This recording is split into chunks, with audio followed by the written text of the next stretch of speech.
should be streaming. So this is not a time to burst into Tourette's, right? Ha! Oh, I don't know. You can burst into Tourette's yet, I would think. Not sure if everyone's here yet. And The Cybermen might not approve of that. depends upon the audience. Although I am also posting a link to Neil himself on Twitter, so I'm not sure he would care for it if he happened to pop in. It's always tempting when you've got that go live. Oh, which reminds me, before we start streaming, I should make sure that what I'm about to say is accurate before I make an ass of myself. Oh, if you do, I will correct you. I figured that. I just want to make sure that my statement... Okay. My statement was correct. I was going to say that Gaiman did for Cybermen what Shearman did for Daleks.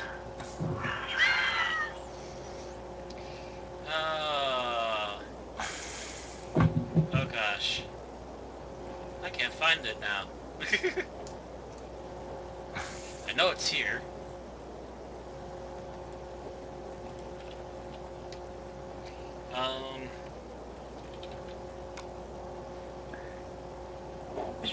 Well, while I'm looking at Twitter, anybody else ever get the urge to follow CNN just for the sake of James Earl Jones? No. I get the urge to follow CNN just so, Actually, no, never mind. I don't do following. Do you even have a Twitter?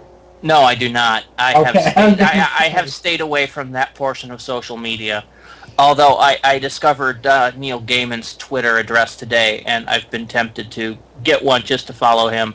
Yeah, I follow Neil Gaiman. As a matter of fact, the night that Nightmare in Silver came out, him and Warwick Davis were all over the place. I'm just like, they're like, oh, what did they think? Oh, have you heard any reactions yet? I'm so nervous.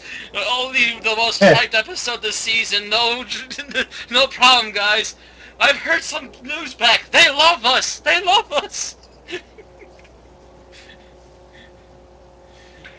I don't know about most hyped, but I imagine that more people were looking forward to this episode than are actually looking forward to tomorrow night's episode.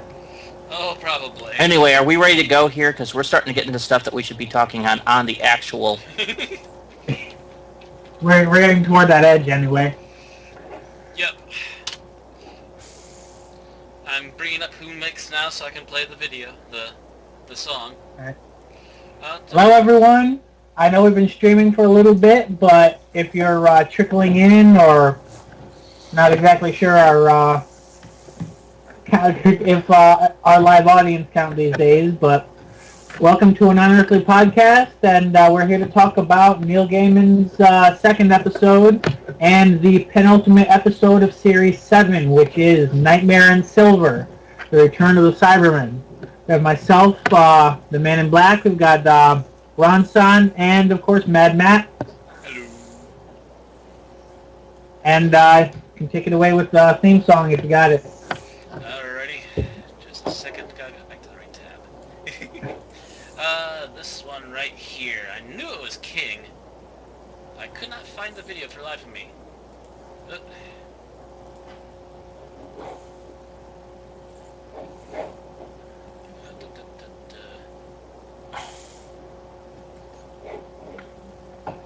And this is the person that just said that he had the theme ready to go. Are you kidding me? Did they change the website or something? The links are different now. They decorated this place. I don't like it. No, I don't like it at all. Sorry, No. sorry, You've redecorated again, haven't you? I don't like it. I had to go for the extremely obvious joke, but... It works because I don't like this either. Why did you mess with this? You shouldn't have messed with this. Oh, So there's a YouTube link. Maybe that'll work. This won't do at all. No, no, no, no, no, no!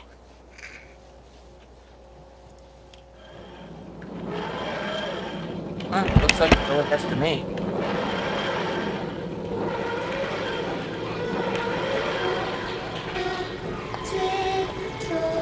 What? That's not it at all. What the yeah.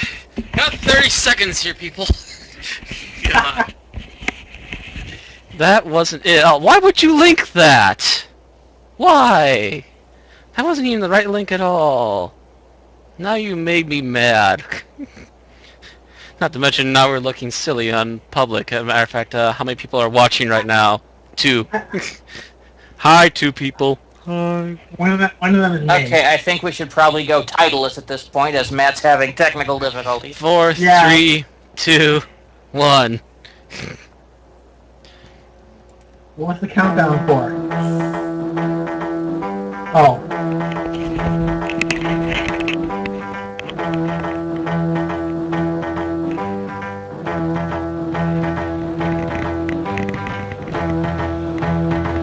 You might just want to, rip that to your hard drive, Matt. I did it, but I can't find it now.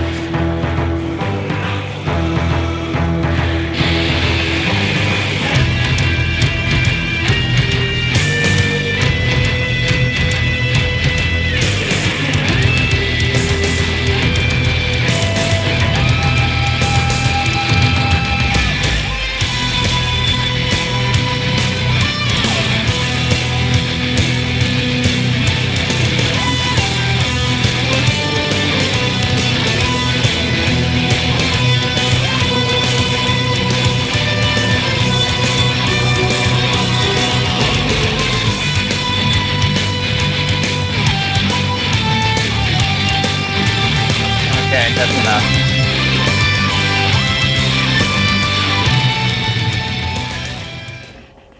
There you go. Again, I don't know why I can't find it. I know it's there. So now that our opening theme went about as well as the average doctor's plan, Bonk. Matt, want to tell us what happened this week? So, yes, it's going to me this week as our round robin of explaining goes about. This week, I believe we started this episode off with the doctor taking the entire group, including the 2 kids that are usually looked after and left at home, along with, because they found out, well, look, she goes time traveling. At the end of last episode. I'm trying to remember what last episode was. That Journey? I don't think that was Journey, no. No, it was Crimson Horror. Crimson Horror, that's it. So we start off with them at the theme park already, and they're like, well, we're on the moon. To which we all go, well, that's supposed to be a vacuum, though. Then again, I believe they've actually stepped outside and not gotten instantly killed before, so maybe there's a little bit of a force field around that keeps the air. Matt, summary, concise. Yeah, I'm getting there. As I was about to say, He's about to get concise. As they're standing there, a strange man comes out and starts talking to them, but upon hearing, I believe it was marching footsteps, he quickly hides, and a platoon kind of pops out of nowhere. The blonde leader, I want to say she looks very familiar, but I can't place her. It's not important. Her credits didn't even have her name other than Captain. Yeah, so just the captain of the platoon kind of comes up to them asking them what they're doing here, so on and so forth, because they're trying to keep tabs on what's going on in the area.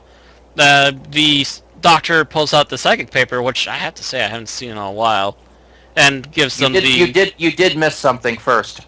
Oh? Yes.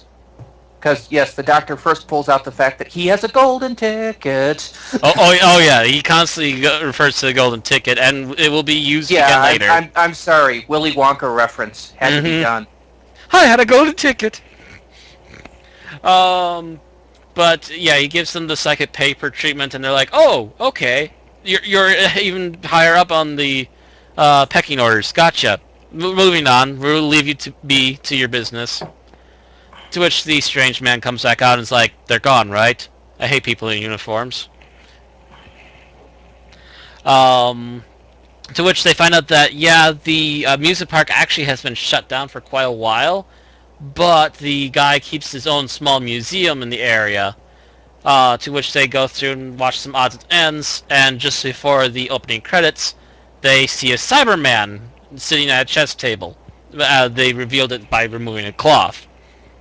To which the Doctor gets everyone down, but when we come back from opening credits, it's just moving a chess piece. Apparently there's no brain or anything left inside the Cyberman, and it's one of the older models that we... It shall from hereforth be known as the Cyber Turk. Cyber Turk? Yeah, the Turk was a chess-playing machine okay, from the 18th century. You say Turk, and I think of a black balled surgeon. No, the Turk was a chess-playing device that was supposed to be... It was heralded as the first automaton until it was discovered it was basically a gigantic hoax, much like this was. Yes. Oh, okay.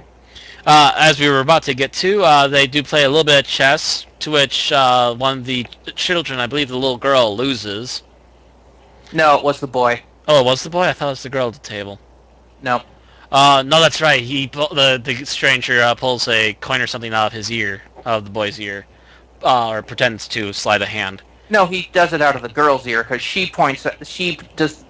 correctly deduces how the illusion is done. But they do a little bit of chess, but then they reveal that the Cyberman is in fact not even just a robot. It is literally controlled by wires, an illusion, controlled by a small man hidden in a compartment underneath the table, which happens to be Warwick Davis, ladies and gentlemen. Yeah, thank you for stepping on my lines. Sorry. Which happens to be Warwick Davis. Warwick Davis kind of just like, hi, and comes back out. Just a little bit of a spine pop as he stands upright. Oh, that feels nice to get out, sort of deal. And he starts talking with the Doctor and the other companions. They kind of go off and do their own thing, while the first guy, I guess you call him the ringleader or something, the curator of the museum, if you will. That's giving him too much credit, really. He just puts hodgepodge stuff together that's around, but still, he pretty much stays by himself throughout the rest of this, and we do see one scene later with him, with the sandwich that the boy gave him for something, and eating that down before he's attacked by... The sandwich was what he wagered in the chess game. Mm-hmm. But he was then attacked by small robotic bugs, which we have been seeing periodically by this point. Hint, hint, hint, hint. Again, trying to move this along as quickly as possible. The Doctor is onto the robotic bugs as well by this point, and is trying to figure out what's really going on around here, as they apparently aren't a part of any of the attractions. The kids are left behind, and then soon separate, only for one after the other being picked off by unseen things. I believe, however, we might have seen a Cyberman with the boy. With the girl, actually. Oh, with the girl. Because she's the one that wandered off to the barracks, and the Cybermen came in and physically abducted her. Oh yeah, the one. How they were alerted that the Cybermen were there. And that was also one of the new models that looks vaguely like... apparently, Tony Stark called them and wanted his arc reactor back. Yes, big glowy chess piece of doom. Why not? It shows that they're putting more budget into it. But yes, the children get abducted. The ringleader of the museum gets taken over by the Cybermen as well. And they come to find out that apparently there's been, I guess you'd call it a reboot, technically, of what's been going on with the Cybermen. Because Cybermen seem to come and go in waves, and this seems to be them trying to come back again. And the only way that they've securely figured out to get rid of Cybermen is to literally, as they call it, implode a planet, although it looks much more like an explosion. People, I'll explain later. Did they actually show it happening? Yes. They showed the explosion. I must have missed that.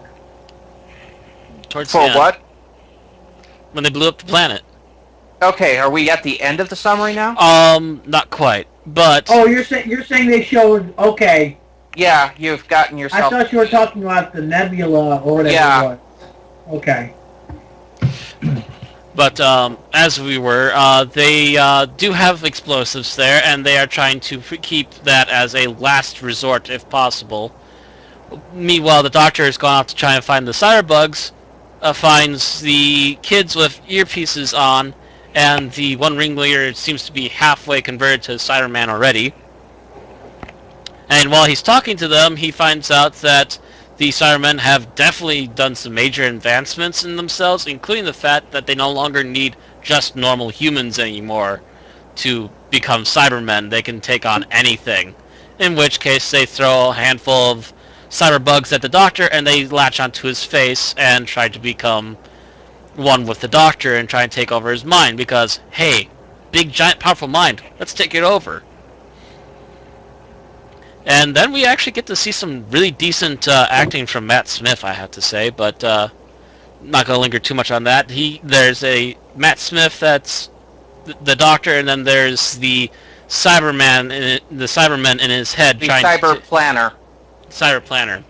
Thank you. Cyber Planner that's trying to take over and use the Doctor as their new... It involves Matt Smith having a massive, multi-minute golem time. Mm-hmm. Well, he gets to have it against himself, though, which is nice. Which is what happened with Smeagol Gollum. Well, in the Lord of the Rings. Think about it, Matt. When he talks to himself. He doesn't really get to look at himself, though, either.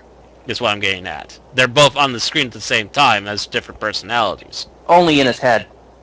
Yes, which is still more than what Lord of the Rings gave us. But continuing on. I wouldn't want to be inside Gollum's head. As the Doctor continues to struggle with the Cyberman in his head, the other companions that are, other companions, not other companions. What's her name again? I always keep forgetting her name. She's been around all season. Clara? Clara is getting the military unit, what's left of it, actually up and running, because as they bicker over not using the explosives, the captain gets shot, and her attempts to try and set up the bomb to blow up the planet go AWOL and stop right there. Also, I might add that Warwick Davis has also been wandering around and pops in and out periodically throughout. Well, he has been on the planet for 6 months. At least, yes. They continue to try and set up defenses, and they figure out to take over a castle inside of the amusement park to best defend themselves, because why not a castle? A comic castle. Yes. A sillily named comic castle, yes, but still, nonetheless, a castle with a drawbridge and everything. And comic.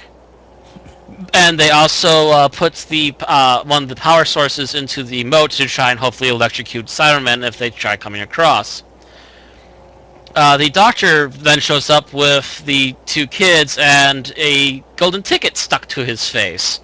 He's using the golden ticket to try and keep the Cybermen at bay while he temporarily moved places to somewhere a little more safe. I'll talk about this later. Mm-hmm. He finally gets himself tied down into a new, safer place, and he proceeds to try and save the children, while also battling with this cyber controller in his head. And I believe the idea that they finally settled upon was to have dual minds via chess, as to who will continue to remain in control of the Doctor's mind. Not like the cyber controller was going to let go anyways. At least not willingly. They continue to have this duel, while outside dawn breaks, and they continue to actually have the start-up of the actual fight with the Cybermen as they close in on the castle. The first of which steps into the moat, gets electrocuted, but then stands upright again, saying that they were upgraded and now can proceed across without danger. They continue to use some of the weaponry, although I believe the weaponry either A, needed more charging, or B, also became something that they upgraded against. The latter. Well, both, I believe. It took a really long time for it to charge back up again, then they were suddenly immune to it. And as they were about ready to start grabbing both the military unit as well as Clara, they finally come to a standstill as the Cyberman inside of the Cyber Controller suddenly needs all the runtime from the other Cybermen to do something. I forget exactly what it was. To beat the Doctor at chess. Oh yeah, he was trying. Oh yeah, that's right. Because the Doctor had a crafty little trick up his sleeve. He told his Cyber Controller that he could defeat him in 3 turns.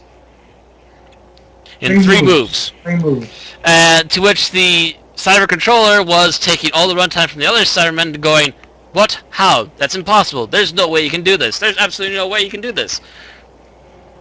To which the Doctor, I forget what all he does, but he does get the Cyber Controller out of his mind and pacifies it, and then goes about trying to, he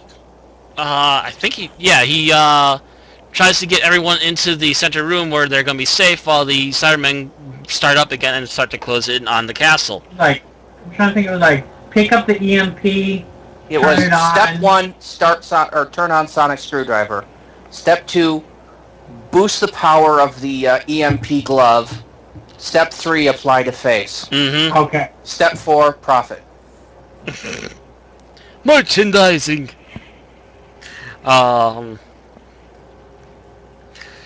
He gets everyone back inside the main part of the castle, but they're still being swarmed at by Cybermen outside. So the question is, what do? They gotta get out of there, but they can't leave the Cybermen because, well, once this planet's already taken over, as soon as these people are gone, they're just gonna spread from there like a plague. Which is what Cybermen do. Yep. So, it turns out that Warwick Davis's character is actually Emperor? Who had been listed as missing earlier. To which he has the backup voice control for the bomb, sets it off, to which they are also contacted by the Emperor's mothership and beamed aboard, matted aboard actually, just before the explosion. Yes. Yes, because they use transmats, which is a throwback to the good old days again. And they are brought back aboard, as well as the Doctor's ship, before the explosion happens. And they eliminate all the Cybermen that were in the area, including apparently the hidden tombs, because they did mention that. We saw it briefly. The Emperor does try to ask engagement with Clara, to which Clara is like, thanks, but no thanks. And Clara, the 2 kids, and the Doctor go back into the TARDIS and head off, while the Emperor heads back home. Somewhat against his will, I believe.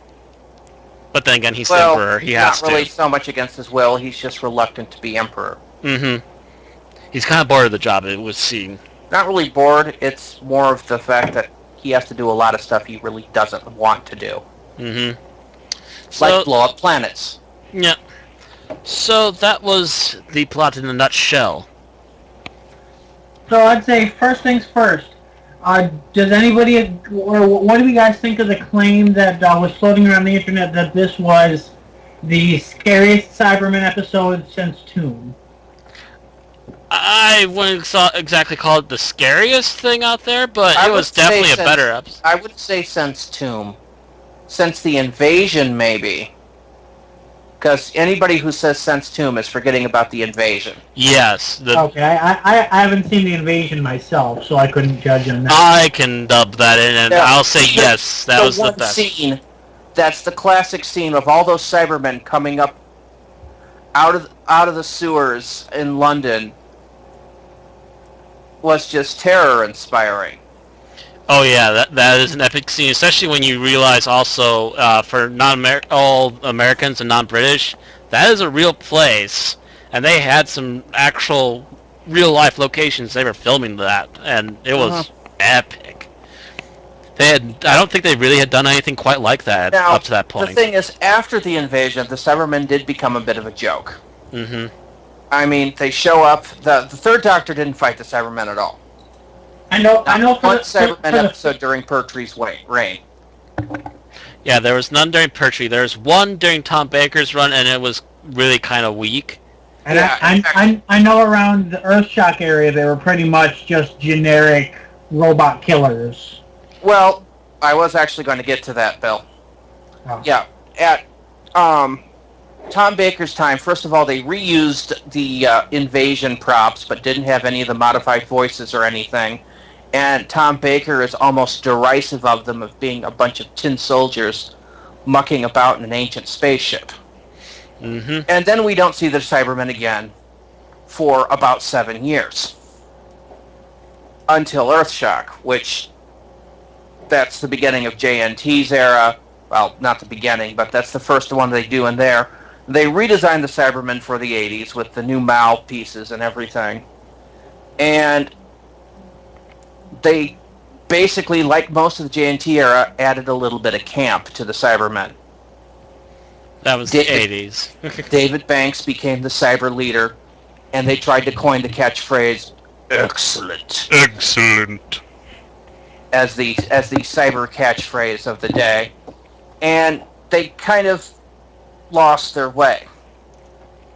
I will actually discuss this a little bit more in a bit because I will say I'll go into it now. One of the problems I had with the episode is the way that gold was used as the cyber bane. I was actually going to ask you about that because I got the impression it was mainly gold dust clogging up their systems that was effective. This is why I'm bringing this into it now, because it's these same episodes. Okay. This first actually established in Revenge of the Cybermen, the Tom Baker episode. Before that, Cybermen had various weaknesses, radiation. Do you remember, you've seen the invasion, Matt. Do you remember them getting knocked down with cleaning fluid in that? Cleaning fluid, I don't recall that. They did have to set up some extra weapons, though, for fighting them. I don't think cleaning fluid was part of it. Okay, that must have been in, like, one of the earlier Second Doctor versus the Cybermen, one of the Lost episodes. Quite possibly the First Doctor, maybe. No, it was not the First Doctor. The first appearance of the Cybermen was the very last episode of the First Doctor. Yeah. And they didn't really have any with radiation in that one. Yeah, I was going to say, the only reason that the Cybermen lost was because Mondas blew up before they won. And he was able to take out the cyber incursion force on the planet,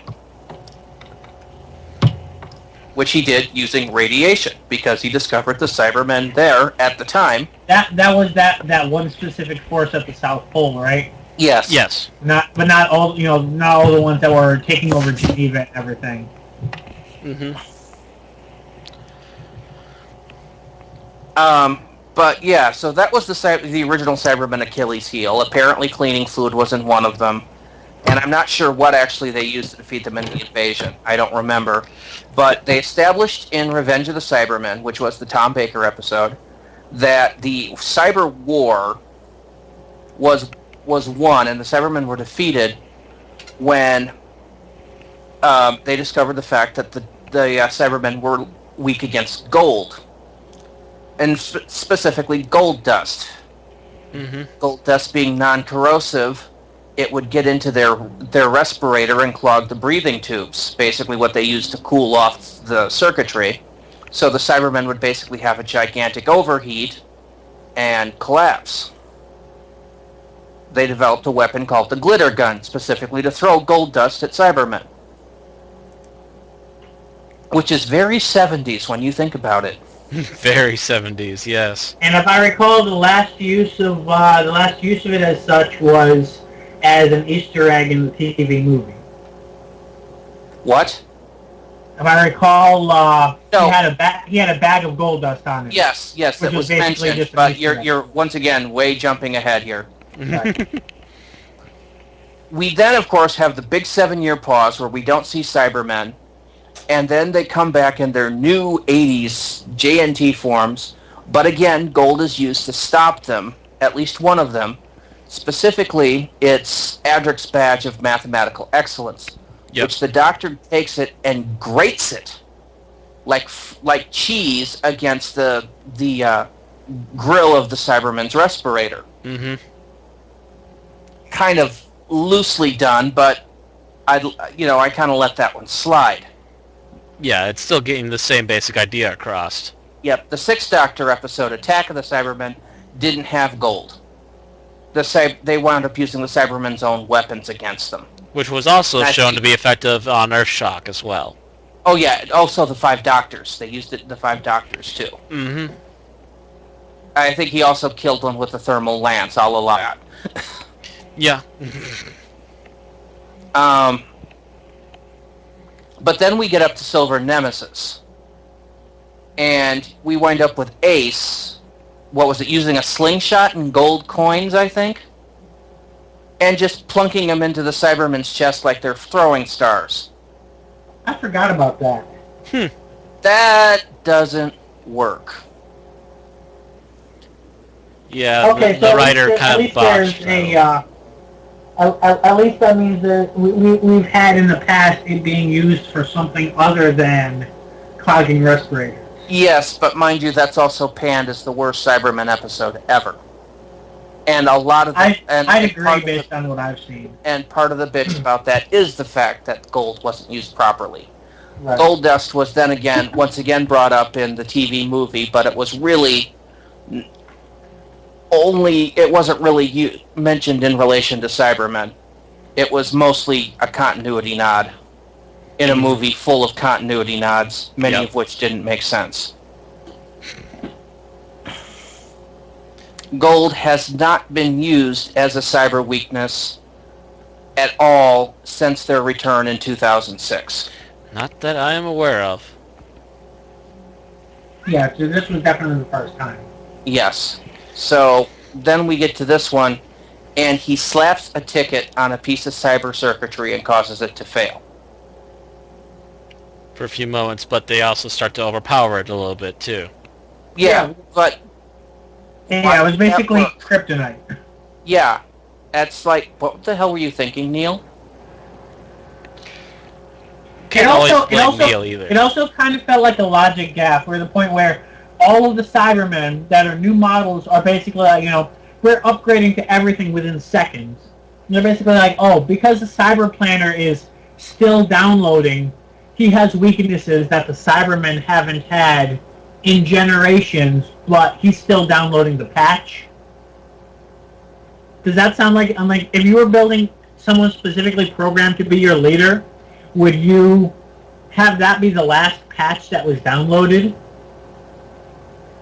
Actually, I think that was something that they were working on because of the Doctor slapping the gold patch on, is what it sounded like. No, because I'm pretty sure... He mentions that they're still running these old versions of the software. That also bugged me a little, is the fact that they refer to everything as software patches. That's not exactly how it works, guys. They've mentioned, unless it was somebody here, I've heard it mentioned before that, I'm trying to remember if it was actually the Doctor, or if it was somebody here or somewhere else, that that gold hasn't actually been a weakness of theirs in a long time. I think the Doctor might have said it, but I also might have just heard, of a podcaster or a fan saying it and misremembered. Might have been me. Might have been. Yeah, could have easily been Randy. And, our rants. The thing is, we have 2 different leagues of Cybermen now. We have the Mondas, or the Cybermen Classic, if you will, and we have the Cybusmen. Now, the guy we saw at the beginning of the episode was definitely... The Cyber Turk was a Cybusman. So, whether we're dealing with the evolution of the Cybusmen, or if we're dealing with the Mondazian Cybermen, we don't really effing know anymore. Well, if from Cybus, there's really no reason for them to have any gold weakness, because that was never ever mentioned, ever. Yeah, and also the fact that there's mention of having wars with these Cybermen kind of lends it to be Mondasians again. Well, this is also decades and, thousands of years in the future. Now, also of interest is the fact that the Cyber Planner and everybody refers to the Cyber Collective here. Notice I'm using the term collective. I will get to that in a moment. As the Cyberiad. This is a new term. We have never heard this before. Yeah, that's right. When the Cybermen have referred to themselves as, a whole... It was the cyber race previously. As the cyber race, right? Yes. I feel like they even once said, Siberia, as though they were I'm trying to remember exactly how they how it was used, but it felt weird in context, almost like they were referring to a homeworld that doesn't exist. But Like now they refer to this as the Siberiad, which makes me wonder, and this is completely conjecture of my part, if off camera at some point the Cybersmen met the Mondazian Cybermen and they basically formed a new collective one. And if this episode was written by any standard Who writer, by which I mean almost any writer other than Neil Gaiman or somebody of his stature, I would kind of think that this whole thing was influenced by the Great Intelligence taking over the Cybermen between episodes, which would kind of fit with the season plot. The only reason I really don't think that is because Gaiman wrote this episode and Moffat didn't really, he had one link to the season plot in his last episode, but I don't. Generally, he's not as much involved, as much drawn into what's going on with the season as other writers that aren't as high staff. Well, another reason for that is the fact that Neil Gaiman lives here in Wisconsin, as opposed to in Cardiff or in England, where the other writers can actually sit down and have a conference. If they do that and Gaiman's involved, he's telephoning it in. Right. They're talking to him as over Skype or the equivalent thereof. And that whole thing about the river being the only water in the forest was probably penned in by Moffat, after the script was done before they filmed the episode last time. Oh, probably.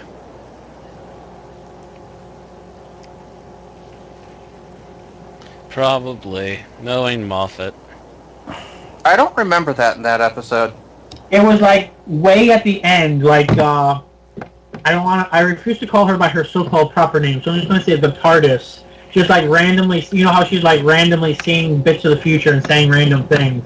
At the end of the episode, she just randomly says to one of them, the river is the only water in the forest, which is a lead-in for the next episode, the next episode or the one after that being. Although this one does seem to tie into to what's going on a little more than previous episodes, but that's also because we've also seen that this is a season or a half season of standalone episodes. Mm-hmm. Right.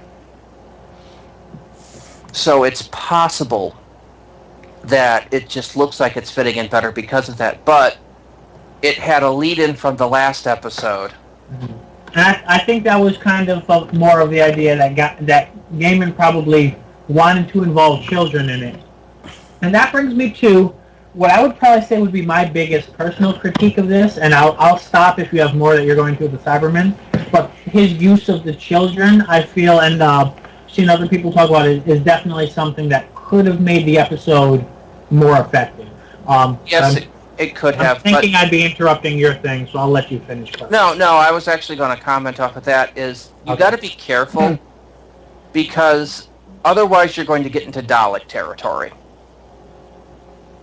when involving children like this. Mm-hmm. If you remember correctly, the Seventh Doctor Remembrance of the Daleks, they mentioned the fact that the Daleks would create a battle computer by abducting a particularly bright, imaginative child and plugging him into the machine.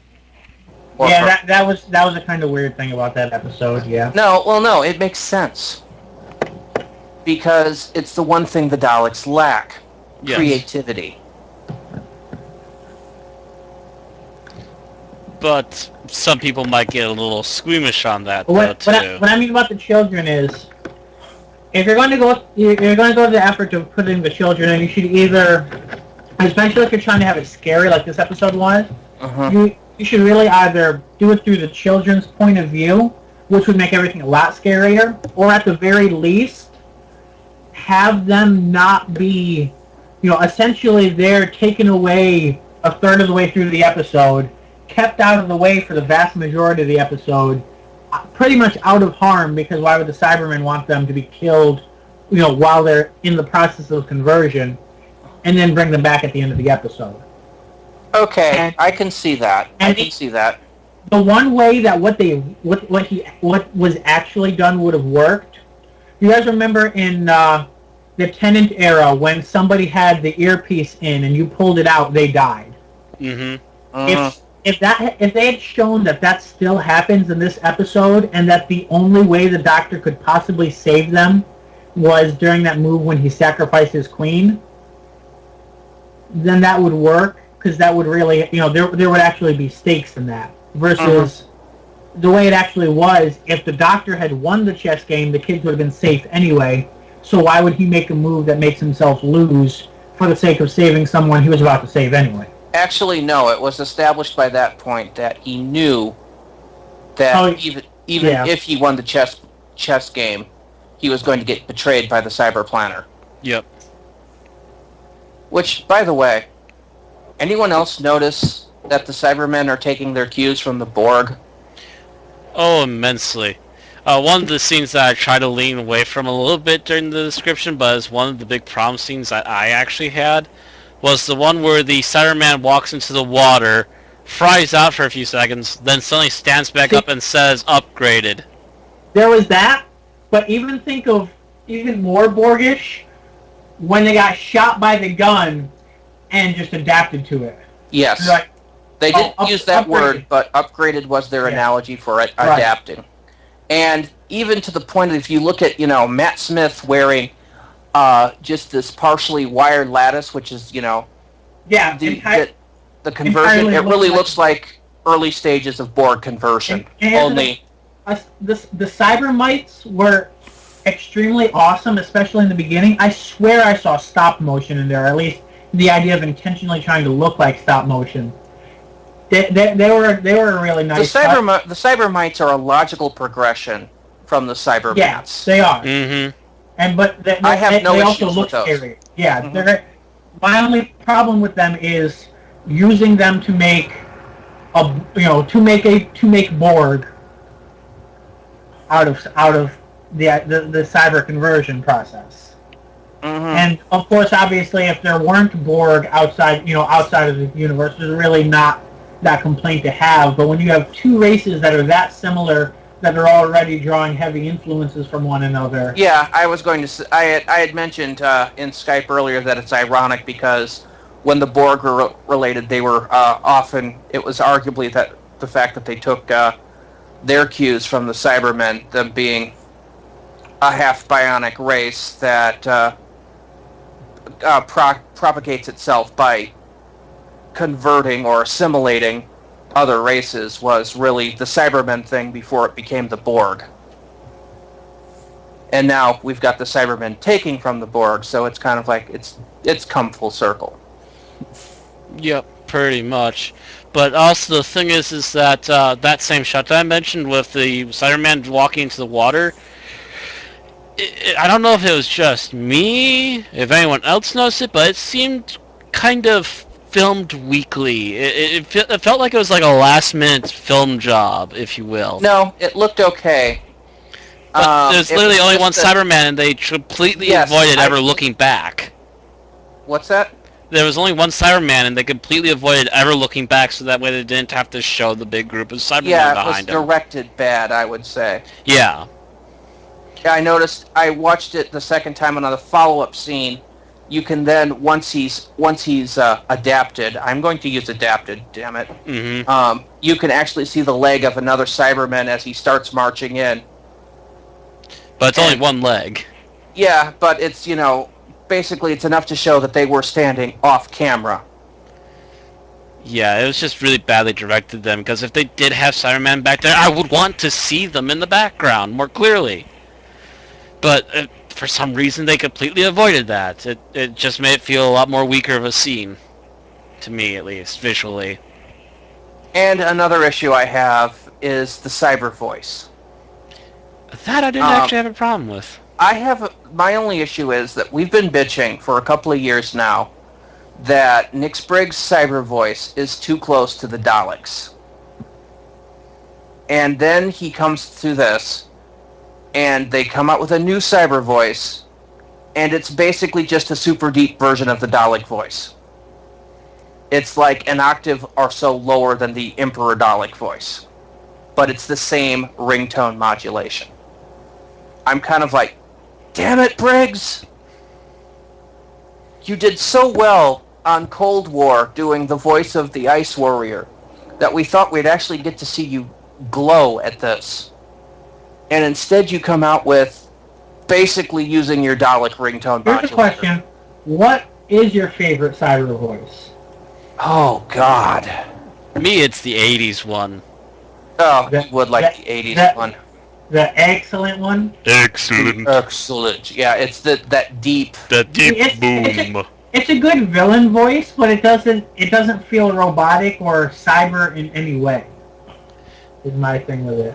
Oh, part of me, it would probably be the first one or the one used in the Invasion. So I take it the Invasion was not the same as Tomb, the way you phrased that? No, because Tomb, they basically held... Tomb was the one you could barely understand what they were saying. I could understand it fine. I understood them fine.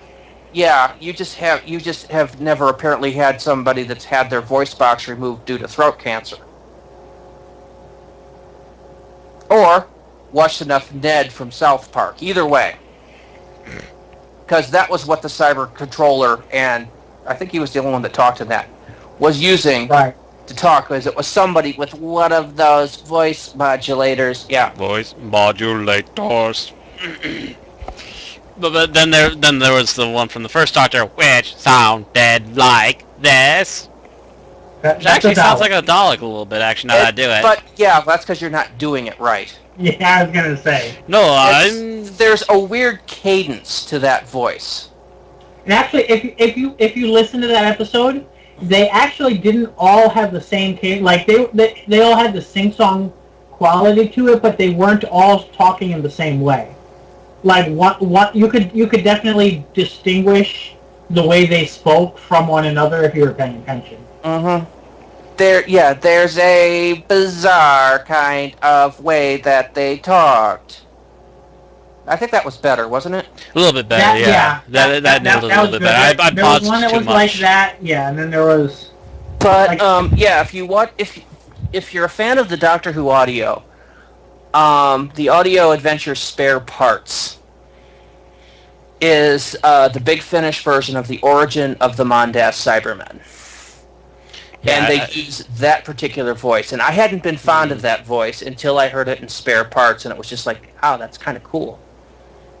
Yeah, I'm not thrilled about the first voice either, to be honest.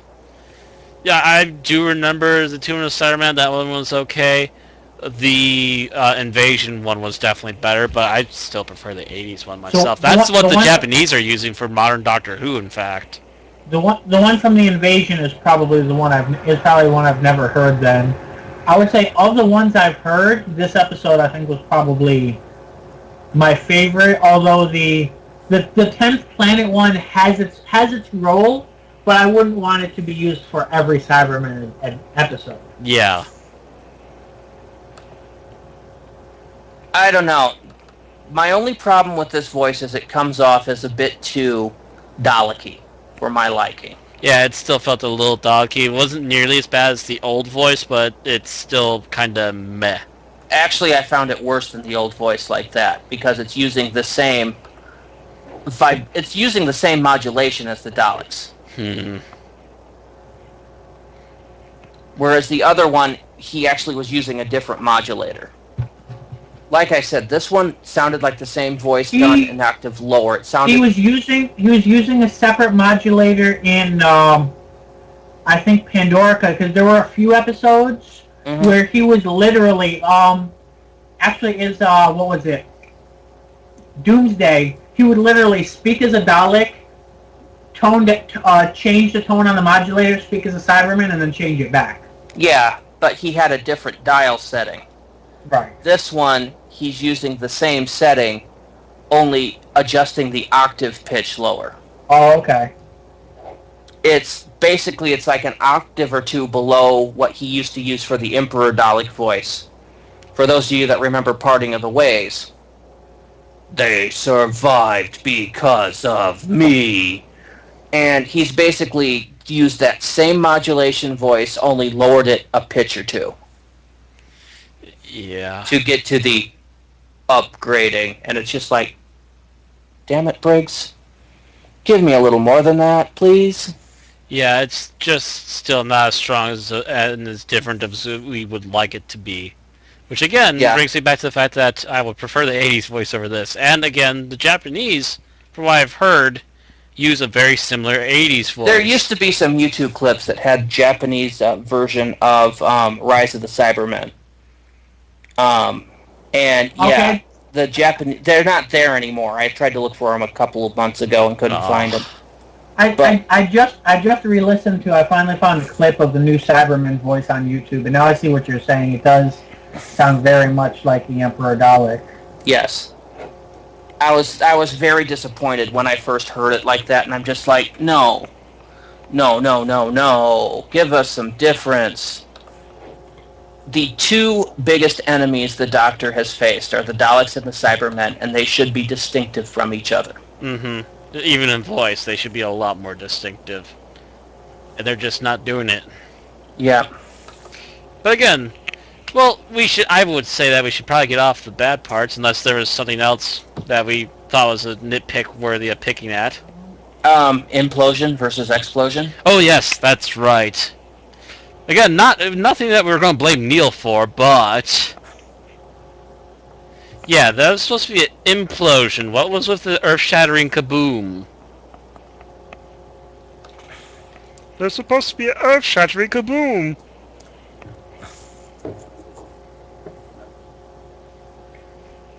It just didn't quite work for me. Yeah, I kept hearing implosion, and then I saw fireball of particles. If I recall, I was too caught up in how quickly they were teleported off to actually notice what they left behind. Because it was pretty much like he spoke, the bomb activated, and they were instantly teleported. See, I was able to keep up with it just fine. Which, I know, I mean, it wasn't that I couldn't keep up with it, it was just, it was kind of strained my credulity there, that I just couldn't believe that he would have been locked onto and teleported away that quickly. Of course, we don't really get a time frame on this, so you can kind of go with that. Which reminds me, you guys, I've been bringing up, or at least I think it was Randy mainly, that was, actually no, you both did, about the use of the word transmat. Is this the first time since not Parting of the Waves, the one before that, Bad Wolf, that word was used? No, it was also used in one other episode, and that was a Moffat episode. It was, Silence in the Library. Oh, okay. They mentioned the fact that, there was a transmat involved in that process. But yeah, they don't use it as frequently as they used to. Yes, both in current series and also in the Classic Who. Yeah, and in Classic Who, every time you had a teleporter, it was a transmat. Right. Mm-hmm. Or a TMAT, which was just short for transmat. Yeah, you kind of get the impression they're trying to distinguish. You know, a teleport has a certain use, and a transmat is a bit more general use, but they don't really appear often enough to really drive that distinction in. Mm-hmm. I mean, if you're getting teleported by, a non-technological means, I could see, yes, it's a teleport. Mm-hmm. Now, the thing is, Blake 7, the other big British science fiction, used the term teleport. Mm-hmm. They used it the same way Star Trek uses transporter. So, it was like, we'll teleport down to the surface and look for supplies. That was their kind of thing for Blake 7. So it's possible that over the years, teleport managed to survive while transmat kind of went to the dodo, at least in the British consciousness. Maybe. Yeah. So when Russell T. Davies brought it back... To my understanding, at least, transmat has always been a very specific Doctor Who thing, whereas teleport or transport has been used as pretty much a general... yeah, but, when you say the transporter, Star Trek comes to mind. Mm-hmm. Get into the transporter, will beam you down, or beaming, right, is the Star Trek version of that. But But whereas Star Trek had the transporter, Doctor Who had transmat. Right. Or TMAT. And I'm not sure who had it first. I think it was Doctor Who, because I think it started with the first season of the Second Doctor. I think. So that would have been very close to around the same time either way. Just about. And that's the earliest I can think of off the top of my head. I'm not sure if there were any in the first Doctor era. Not that I'm aware of. They did. They do transporting during that run. Really, the only thing that was dematerializing was the TARDIS, and I'm not even sure if that word was used in that. Yeah. Period. Actually, no. They did use dematerialize, I believe, once or twice. But yes, everybody wound up with using transmat and Doctor Who. The Time Lords had transmat beams. If I recall right, I mean, there might have been other instances of it being used, but I feel like, at least in the RTD area, teleport was specifically, if you had a personal teleportation device, it was a teleport. If you had something that you stood on, or that, could be used to ship more than one type of thing, was a transmat. But I mean, they might have used it more than one way, but I feel like that's the distinction I feel like they were trying to get across. Which was kind of stupid from them, because the transmat covered both open and closed transports. Also mentioned. It's on the TARDIS wiki, people. You can look it up. Anyway, it was just nice to see that used in proper context again. Mm-hmm. And I'm kind of hoping we get to see it more often. Speaking of other good things, Matt Smith actually acting again. Can I say yay? Well, he was technically acting like a 5-year-old, but he was acting like an evil, psychotic, vindictive 5-year-old. And in the way, I enjoyed the acting, but I didn't like the way that was written, too. I was going to say, my only complaint with it was essentially a Cyberman mind that was still speaking like he was Matt Smith. In a way he was, and he wasn't. I get the feeling he was also kind of shuffling through the Doctor's memories. Because there was a very point where he became very Tennant for... He said the words fantastic and Alonzi in the same sentence. And you've got some cowboys in here. Also at that same time. Which was something that Tennant said a few times. I forget exactly what word it was. I think he used the word dreamy. And I was just sitting here like, a Cyberman using the word dreaming. Like, you could totally picture the Doctor saying it, that's fine, but any form of Cyberman using a word like that, it feels like any other Cyberman that heard him would have been like, like, the programming's been corrupted, we must destroy him. Yeah, he came off as being way too emotional. Right. And there's like at one point where he's watching as they're about to kill the kids, and he's stifling a laugh. Yes, he and that was far too human a gesture. He would have worked as a Borg. I could have seen him completely as a Borg, but because their Borg are at least a bit more human. They're driven by the Queen and whatever. They've got human touches to them, whereas the Cyberman's entire goal is removing the emotion. Removing the human touches. I can't see them wanting to adapt so that their cyber planner could think more like the Doctor. Yeah, it seemed to be off. Mind you, the acting for it was... Yeah, he acted it out perfectly well, but the writing just didn't feel Cyberman. Yeah, the writing seemed just to be a hair off. And again, I'm not entirely sure if we can blame Neil on this, because who knows who else had hands in this, too.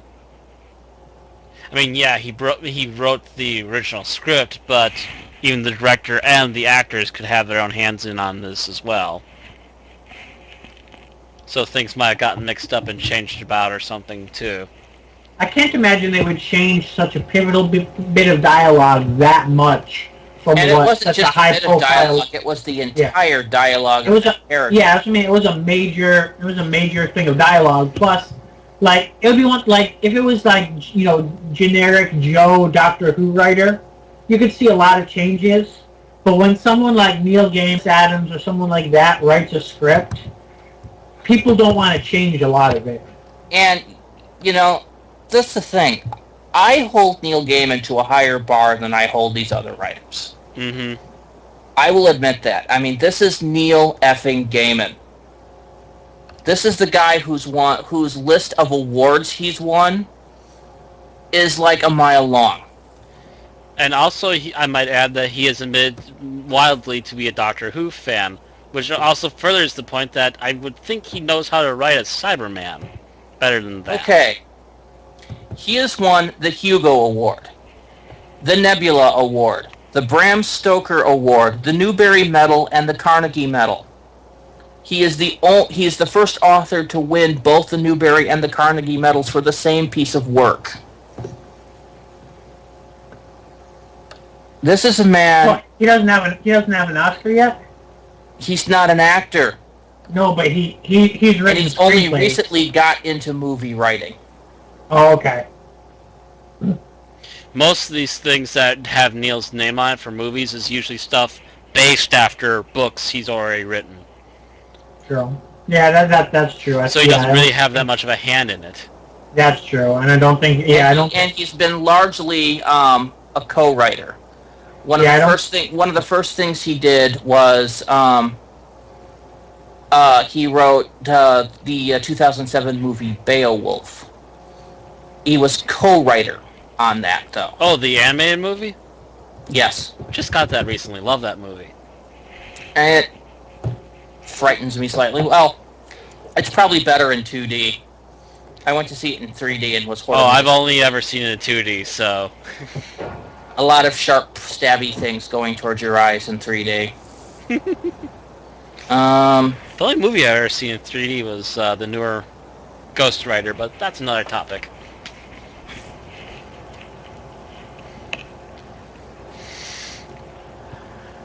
But yeah, he's actually currently working on a script of a new film version of Journey to the West.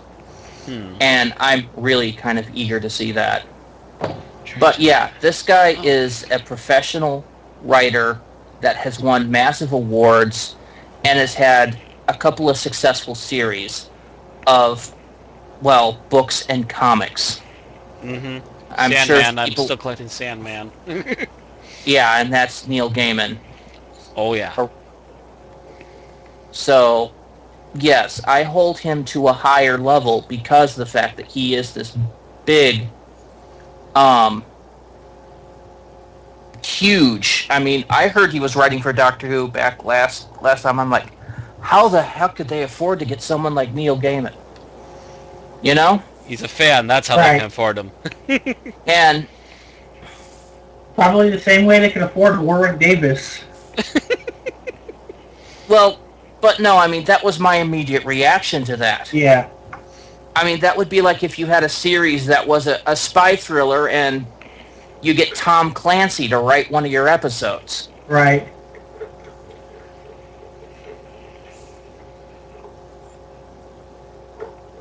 It's, it was just like epic win.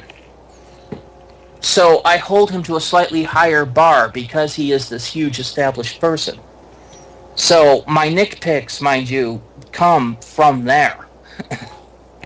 And again, yeah, I would also like to say that it might be him, but I can't say that it all could be him either, because, again, he is a fan, he is a devotee, and he knows what Cybermen were long before he was picked to write this episode. Yes, so, my bitch on the cyber voice does not reflect on Gaiman at all. That's wholly the voice itself is totally that. I think that's talking about the Matt Smith cyber. Yeah. Yeah, I'm focusing on the Matt Smith acting as the cyber control, and it's like I don't know. It didn't bug me particularly, but looking at it, maybe a little bit could have been fixed. On one hand, I like the way that it was portrayed. On the other hand, I kind of wish they had dubbed over Borg Doctor with a voice modulator or something. Or even gotten Matt Smith to actually talk into one to dub over. Yeah. Well, yeah, it would have been Matt, but dubbing over himself, or even no, this would probably not be as good. I'm kind of thinking if they had him do the Mondas voice thing, but that probably would not come out as good on screen. No, that really wouldn't do that good either. No, that on screen, no. That and a large number of fans would have been like, "What the fuck?" Yeah, a large amount of people who don't understand would have been going, "Yeah, what was that? That was stupid." Part of the issue too is the fact that they needed to have the voice be close enough that Clara couldn't tell which was which. So if he was talking like this, Clara would have noticed. I meant more like when they were talking inside his head, but sure. I mean, even a Dalek, if it's in a man, like if it's in some sort of way that can mimic human speech, can, when it's deceiving somebody, sound human, even if it wouldn't normally. These most Doctor Who villains have deceit as an art form. Even if they would normally sound very cyber, they can make themselves sound very human if they choose to. Yeah, matter of fact, don't Cybermen occasionally throw their voices too? I don't remember that. I could have sworn they'd done that once or twice before. Speaking of Cybermen, I have to wonder what episode did the Black Ones feature in? That was Attack of the Cybermen. Okay. They were Cyber Scouts.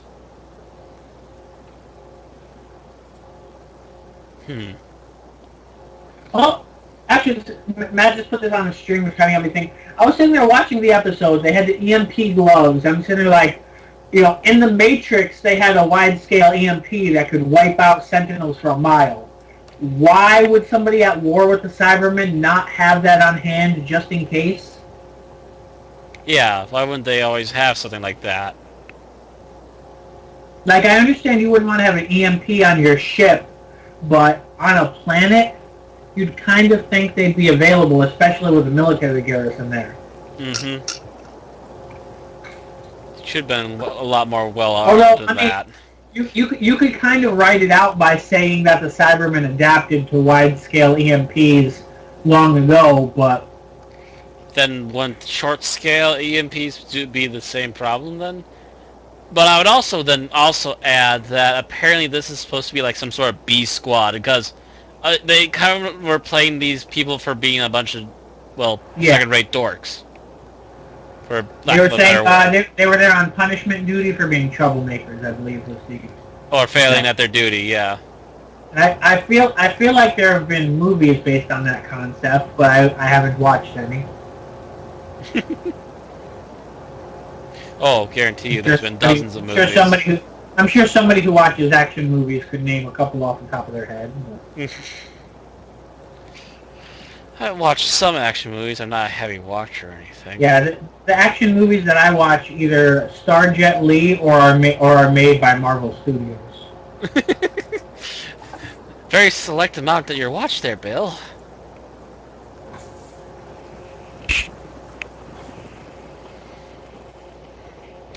But, yeah.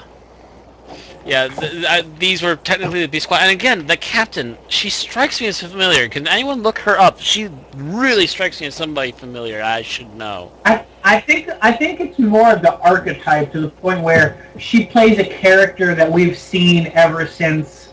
I'll look it up for you. I literally mean the actress herself. She seems very familiar to me, and I'm not sure why.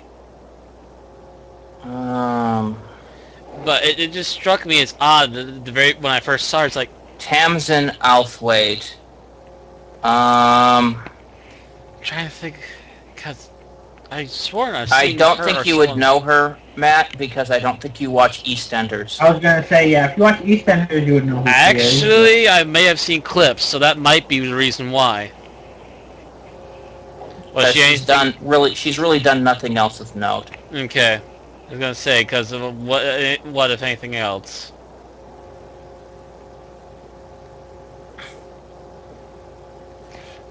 Well, she's also in Great Expectations, Well, no, which I about doubt that. you watched too. Yeah. EastEnders, I've seen tidbits and clips, so that might be the reason why my brain's saying something. Hey, there's something over there. Hey, you should be paying attention to that. What's that? Did you ever watch the BBC sci-fi crime series Paradox? Not that I'm aware of. No. Okay, no, she was in that.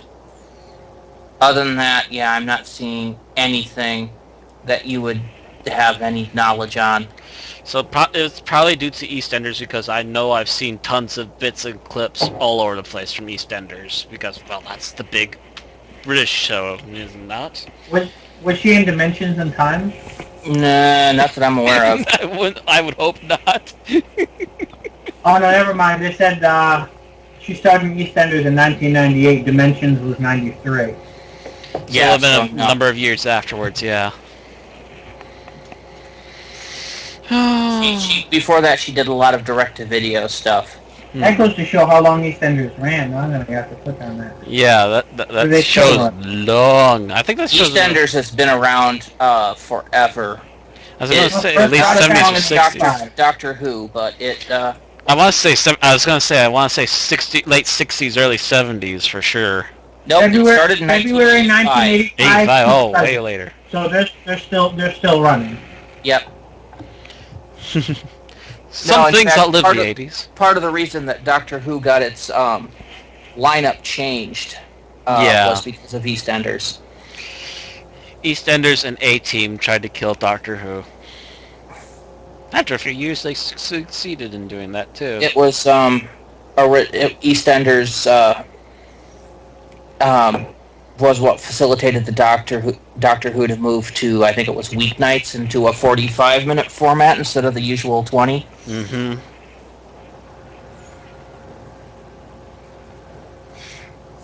And no, the one I was thinking of that's even longer than that is Coronation Street. Oh, yeah. And that one's been going since, like, God was a small kid. Jesus was a twinkle in God's eye when that show was on the air. Yeah, that one actually outlasts. That one actually buries Doctor Who in length. Started in 1960. Is it still running? Yes. Oh, wow. I was gonna say, I think I've heard years, 160 days. Yeah, I was gonna say, I think I've seen advertisements for it from direct BBC recordings that I've seen. So yeah, it's still around. Sucker's gotta be ancient.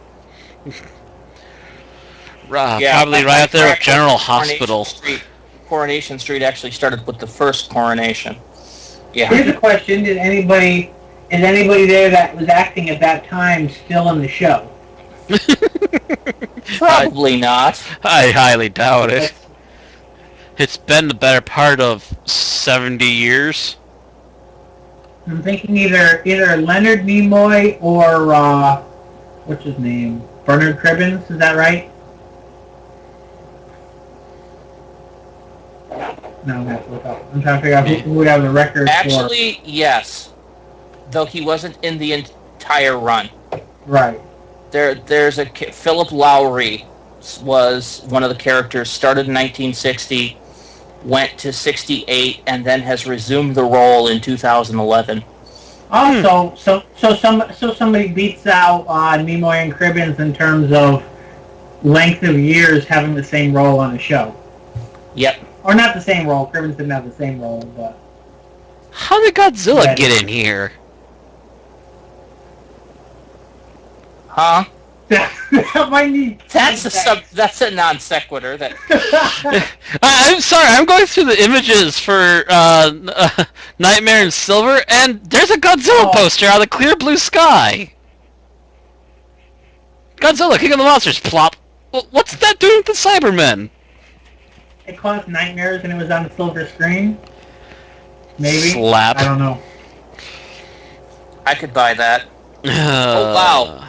There is one guy that has been doing Coronation Street from 1960 to present. Damn. You got to give somebody like that kudos. You're gonna make Spock look like a slacker. No kidding. William Roach has been doing the same role probably his entire career. Probably got used to it and scared to move on. Talk about being typecast. That you got to give the guy credit for that. Yeah. Anyway, we were talking about Doctor Who before we got up to the point of other British television shows. Matt keeps scrolling by that same image of Sylvester McCoy. Is that the only image online of that? I saw there was the Matt Smith one. There was, I believe, one or two of the other ones. But yeah, that one keeps popping up a lot. They love this. I can't blame them. They love their Sylvester McCoy. Apparently, they love their '80s Doctor. That was a good scene. I mean, we get those every few seasons, but it's good to have one. Mm-hmm. You know, this of all episodes was a good time to have one of those. Flashback things. Although it would have been nice if we had gotten an evolution of the Cybermen type of thing. As well, yeah. I mean, it might have been a bit forced though if they did. So, which does actually lead us to the conversation of the new cyber outfits. As I mentioned, I do think the little chest thing is a little bit Iron Man. Oh, here we go, John Pertwee. We found Pertwee. You know, as I try to get the podcast back on topic, and the other two members of this podcast completely and totally resist going off tangent. No! Tangents! It's what keeps the viewers, man. It's what loses viewers. How many viewers do we have right now? We're still at 2 or 3. 2. Now, who actually has this open? Because I don't. I do. So that means someone else is on here because they don't count me. So hi, other viewer. Okay, I don't have it open on both computers. That's good. I'd have to punch you then, Bill. But yes, the new cyber outfits. Your opinions? I like it. I don't see it as any better or worse than the previous one. I put them at about equal. I don't know. They look more flexible than the old outfits. Yeah, there seems to be a lot more movement to these. What did you guys think of the flash speed? That didn't bother me, even when they went into Matrix time for a little bit. I mean, they didn't really show it long enough for me to really form a concrete opinion of it. Yeah. I thought it was a nice. Hey, look! They don't just lumber now. They can actually move. Mm-hmm. The question for me becomes, why don't they move like that all the time? So I'm going to do this in slow. I'm kind of thinking that the new episode does look actually a bit more. Actually, you just said flexible. I would say it also just seems a bit more. I'm trying to think of the right to. It looks a bit, I guess, scarier would be the right word. Like the other one, I think is a bit more imposing in terms of bulk and whatever, but whereas this one is a bit. It's a bit more skeletal and organic. Yeah, it's a little more streamlined, and there's something about the face that kind of throws you off a little bit more than the old ones. Actually, I like the face. Yeah, I'm not saying that's bad. I find the face to be a throwback to like the Invasion era Cybermen. Yeah, I'm not saying by a long shot that's bad. It just kind of throws you off a little bit more than the other previous ones, and that's kind of where skeletal came to me too. Because if you look at that face, you can it's not quite the outline of a skull, but it's close. It's closer, I'd say. Mm-hmm. As I skim through the episode to get a good shot of a cyber face. Want me to zoom in? I can zoom in. Nope, I think I found one. Zoomed. Remember, I'd have to be watching the stream. Yeah, and it takes the stream a few seconds to catch up. Yep. And no, I've got one of them. And what really gives it that the opinion that makes it look skeletal is the fact that it has those little indentions on the side. Yeah. Makes it look more skull-like. Cheekbones. Yeah. It gives it that fake cheek structure. And I'd kind of say with the new abilities and such introduced here in terms of making them a more intimidating enemy, that this episode did for Cybermen what Dalek did for Daleks. I don't know. I think this did for Cybermen what Victory of the Daleks tried to do. Yeah. Yes, and the thing about Victory of the Daleks, the more I learn about Dalek history, the more I realize that every good idea in Victory of the Daleks was used elsewhere before Victory was ever written. Like, oh, I don't know.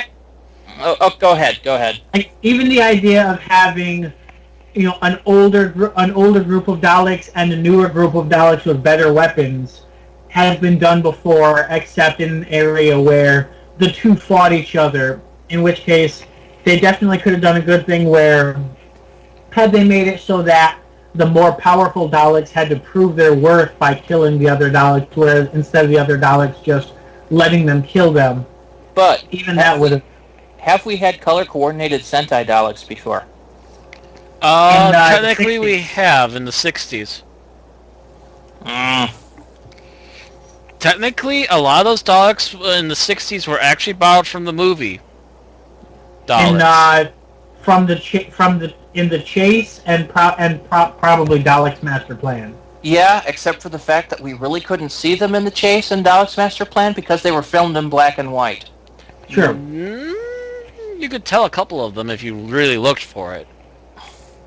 But they were technically there. The first time the movie Daleks ever appeared on screen was actually the Chase, not the movie. Yeah, that's right. Well, the Chase was released just shortly before the first movie came out. Yeah, and they reused them because it was cheap. Mm-hmm. This is the first time I think we've actually seen them go out of their way to make Sentai Daleks and bring it in with function. Tie it in, this is the researcher. And the fan backlash was so negative that they never addressed that again. I know. I'm sorry. I kind of want to know where they were going. Like, I kind of want to see what they were doing with the scientist, the strategist, the Eternal, and everything. Although I do feel kind of weird about the idea of there being a top drone, which is what the Red basically came out to be. He's supposed to be the drone Dalek, but since there are so few of the new ones made, he basically became an officer drone. Yeah, well, it also bugged me that that's the colors they chose for, that. Yeah. Because some of the roles that they gave to colors had already been established by roles by Daleks before. The white one should have been black, I think. Yeah. Because, every time you face the Dalek Supreme, he's been black. Except in the Journey's End, where he was red. That one wasn't... And I think he was red and black. That was not the Dalek Supreme. Well, he was... They called him Supreme Dalek, though. Which is different from Dalek Supreme, believe it or not. It's true, but... I think there's a couple other times where they had black dogs who were not leaders, but I can't really name them off the top of my head at the moment, to be honest. Are you thinking of the gray ones? They might have repainted charcoal gray ones. Because, maybe. During the whole Dalek Civil War thing, there was the gray ones with black leaders versus the white ones with gold leaders. Yeah, things were a little confused. And not to mention ancient cameras, yay. Colors blending. to mention how dark TVs are these days. Yeah, because the red Dalek is basically the rank above the black Dalek. He's usually like the toady to the Emperor. So having him be the head drone was just like, no! Yeah. Other than that, I didn't have any problems with him, other than the fact that I was waiting for them to form Voltron. I formed the Megazord. We need Dalek Zord power now. But yeah, doing this to the Cybermen is what they tried to do in Victory. Bring them out bigger, badder, more powerful. And despite our nitpicks, we nitpick because we love. And to be quite honest, this was far more effective. And now we're going to that. When you really see these Cybermen in action, you cannot deny that you're scared shitless. I'm like, oh crap. And yeah, yes, they're taking some leads from the Borg, but that's because the Borg are effing scary. Yeah, and And they've taken what makes the Borg effing scary and apply it to the Cybermen. Which is pretty much Granddaddy's catching up now. Hi. The only thing is, I still prefer the Borg's color scheme, but you're not going to apply that to Cybermen and have them be anything but fake Borg. So yeah, that's not something that would even be considered. No. And I do think you want to see a whole bunch of black Cybermen? And a really bad Blazing Saddles reference just shot through my head. But I do think these Cybermen, I don't know if it was the lighting or the actual suits, because I feel like the suits in bright light are the same color, but with the lighting of this episode, they came across as being a lot darker than we've been seeing. Well, look at it this way. If I was doing it, they would have been in chrome, so... Chrome! It's because I'm a Cyberpunk fan, and, you can't have Cyberpunk without your chrome. Which, again, is 80s Cybermen all over again. Chrome! Yes, but chrome and dangerous, not chrome and camp. True. Then again, Chrome does well with the whole, take Cybermen and then name episodes with them silver.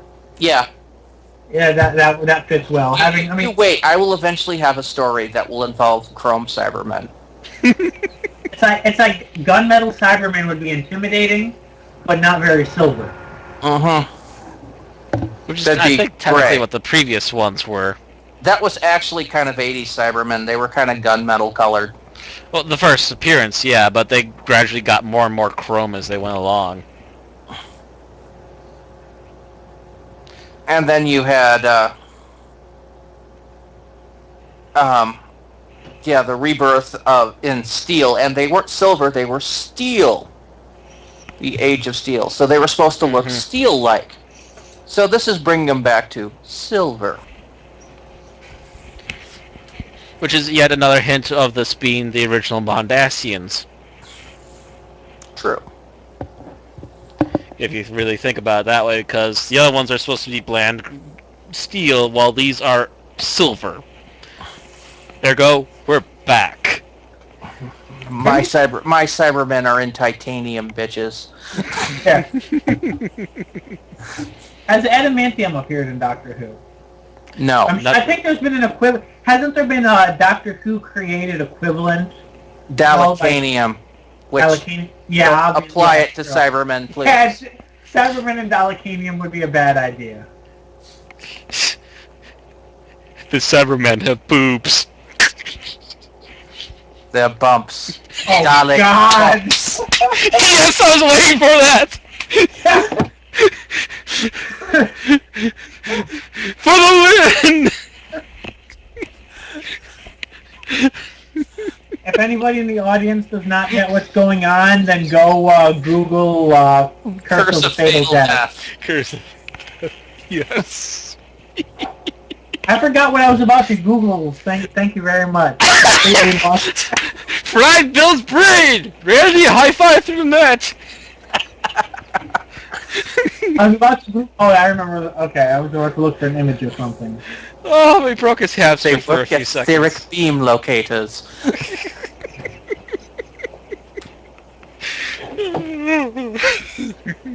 And they're quite firm.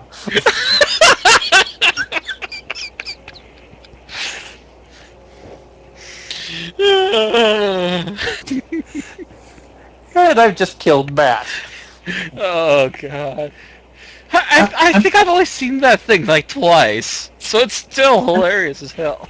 I'm trying to find the image of... And it was written by Stephen Moffat. Oh, here we go.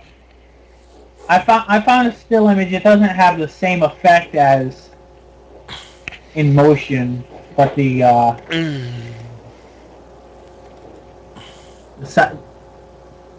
think that link will work. But the Cybermites crawling, the 4 or 5 of them, or however many were crawling in that one scene, and I swear they were going for a stop motion effect with that, even though it was probably made with CGI. Possibly. It's easy enough to attempt, though. Possibly trying to have a throwback to the classic Cybermites. Or Cybermats. Right.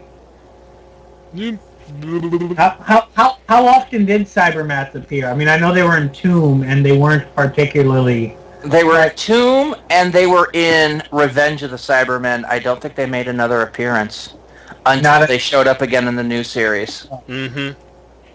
Pretty much, although people always remembered them. Yeah. And then they really, really stupid in Tomb, and then they had a much better look in Revenge. But then that's because that's like the only thing they spent budget on in that episode. Then in the Flesh two-parter, they kind of foreshadowed the fact that Cybermats would be back because the Doctor was quizzing himself about them. Mm-hmm. And then they showed up again in... Closing Time. Yeah, Closing Time. I can never remember the name of that episode, largely because I've done my best to try to expunge Season 6 from my memory. Especially the and last largely half. because the name of that has nothing to do with Silver or much of anything.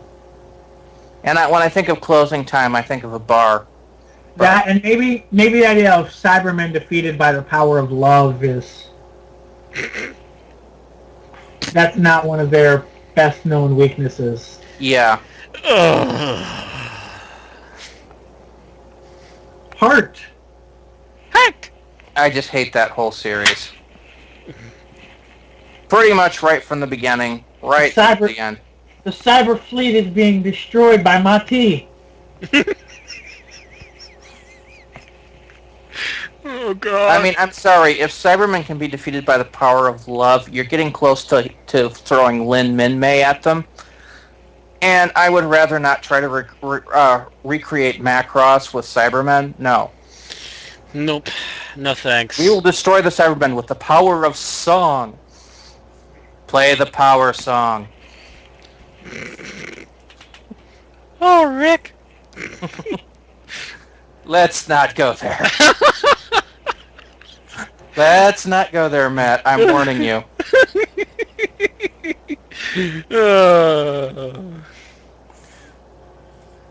Okay, so new costumes, good. Warwick Davis was excellent in this episode. Yes, he was. We haven't touched on him much, but that's largely because there's only so much you can say. I mean, this is freaking Warwick. This is Flitwick from Harry Potter. This is Willow, for Christ's sake. I'm fucking Willow. This man is epic. And no matter what... And the Leprechaun. Don't forget the Leprechaun. Oh, yeah, he's the sole reason the Leprechaun movies exist. I'm trying not to hold that against him. Hey, he liked doing it, and that's all that mattered. I'm just not fond of those movies, personally. I've only seen the first one, and that was many years ago. They're not my genre. They're definitely our genre. They're our genre, I was just about to say, yeah. I own 3 or 4 of them now, I think. Should really look into my library again. I honestly wouldn't be surprised if Neil Gaiman was sitting there watching Leprechaun one day. You're like, you know who needs to be in my Doctor Who episode? That guy. Well, the fact that, the casting call called for a midget, and it's a sci-fi show, I'm surprised we didn't wind up with Deep Roy. Because, he's in he's like playing every sci-fi short man out there these days. I guess I should Google that name and see if I... Deep Roy, he was the guy that was in the modern-day Charlie and the Chocolate Factory. He was all the Oompa Loompas. Oh, him. And the 2009 and the current Star Trek one, he's Scotty's little alien friend. The one that Scotty's constantly telling to get down. Hard to get much lower, sir. Down! Because he likes to climb over things. And, oh god, he's been in so many things. If Doctor Who was made in America, they probably would have casted Tony Cox. I don't know. Deep Roy is a bit bigger, I think, than Tony Cox these days. I can't tell if that's a size joke or not, considering the subject matter. Speaking of which, they really didn't bring the whole size thing into it too often, and they didn't make it some sort of generic midget character either. Just FYI, Deep Roy is one of Warwick Davis's contemporary. Played another character in Return of the Jedi. Not, though, an Ewok, I think. I think Deep Roy was Lando Calrissian's. No, he was. No, he was one of the he was one of the members of the Max Rebo band. He played Droopy McCool. Oh, okay.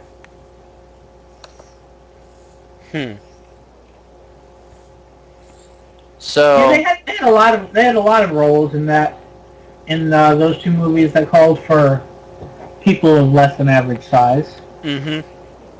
Also, he was in Doctor Who back in the 70s as Mr. Sin in the classic Talons of Wang Chiang. I didn't even know that. And I bet if we look hard enough, we'll find that he had a role in a Harry Potter movie too. No. He was, however, in Transformers: Revenge of the Fallen as the Egyptian border guard. I do remember seeing that movie. Now, why would you tarnish? That's Deep Roy. Why would you tarnish the guy by associating him with Michael Bay? Hey, I brought up Charlie and the Chocolate Factory, and I hate that movie. Mostly, though, I hate it because of Johnny Depp's portrayal. But we're not talking about that. Johnny Depp's portrayal of Michael Jackson? Of Willy Wonka as Michael Jackson, yes.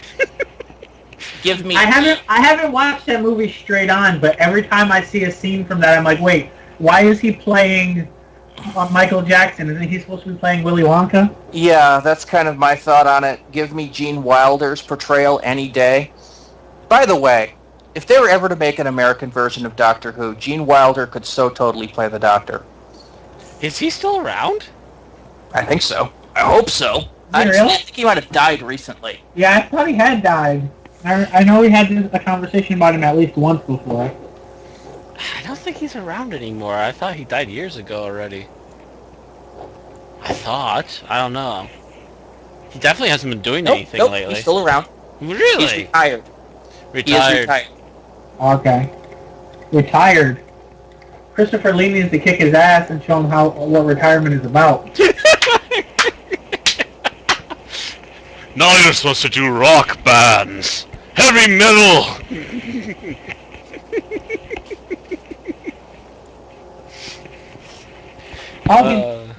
Gene Wilder released his first novel in 2007. So he's writing instead. Yep. Anywho, Warwick Davis. Yes, the guy is, I mean, when it comes to actors of small stature, Warwick Davis is like the king. And he's been king since like the 80s, man. Yeah. Pretty much. Now here's the thing. He's been sci-fi, fantasy, horror, and has Warwick Davis all of them. is not much older than me. Really? Yes. He's a little bit over 40. I remember he was just a kid in Jedi. Yes. Which means he had to be almost a teenager by the time they hit Willow. Yeah. Okay, so he was born in 70. He was 13 years old when they did Return of the Jedi. And I remember seeing in some interviews with him when they were casting for it, he didn't even actually know what movie he was auditioning for. There was so much secrecy behind the whole casting call. He's surprised. He was 16 when he did one of the Goblin Corps in the movie Labyrinth. Oh, really? Yes. Dang, I didn't know he was in that. Now you do. Now I do, and it's even more awesome. Jim Henson and Warwick Davis. Hell yeah. And he was 18 when he did Willow. Yep. And he was in his 20s when he did the Leprechaun movies. Including Leprechaun 4 in space. Yep. Which isn't even the last one, I believe. I believe there's one more after that. Actually, there's two. There's at least six Leprechaun in the Leprechauns. Hood and Leprechaun 2, Back to the Hood. And you like these movies. I've only seen the first one. I saw the first one many moons back. He was cast as Professor Flitwick in the Harry Potter and the Philosopher's Stone. He was also a goblin bank teller in that, by the way. And then proceeded to play Flitwick in every other Harry Potter movie that came out. Was he in all 8? Because they must have changed the way they dressed his character. They redesigned the character, but it's still him. So my family and I were talking about it. We thought maybe they changed the actor and couldn't figure out why they did or why they changed the character. Different director decided he needed a different costume. So all we can figure is that Flitwick somehow transfigured or charmed himself to look differently somewhere along the lines of the movies.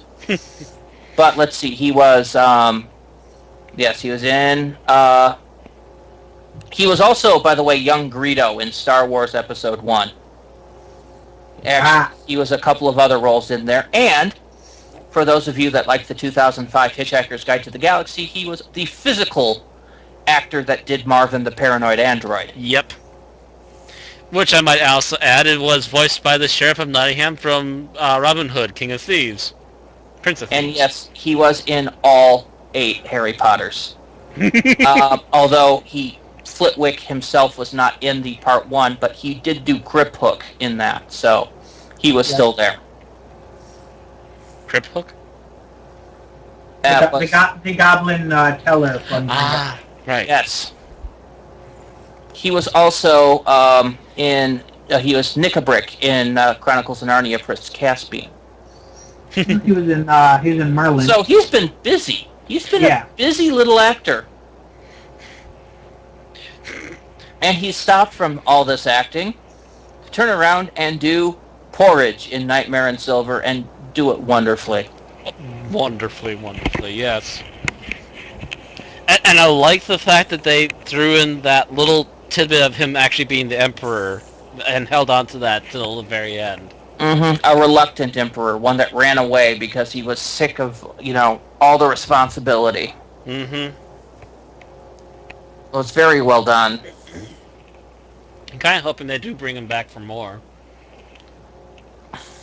Be awesome to keep going with that character.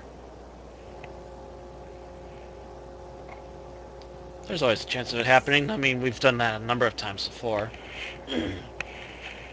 Just judging by the fact that they got such a name actor for it, I just have a feeling we won't see him very, very frequently. I'm hoping he'll be a recurring character. It's just like it'd be like getting Ian McKellen again. Probably not likely to. Hey, we keep seeing Richard E. Grant coming back again and again and again. Yeah, so there's always a chance. Yeah, but Grant kind of took the role that McKellen had originally had, didn't he? Well, as the Yeah, I think it was Richard E. Grant that did the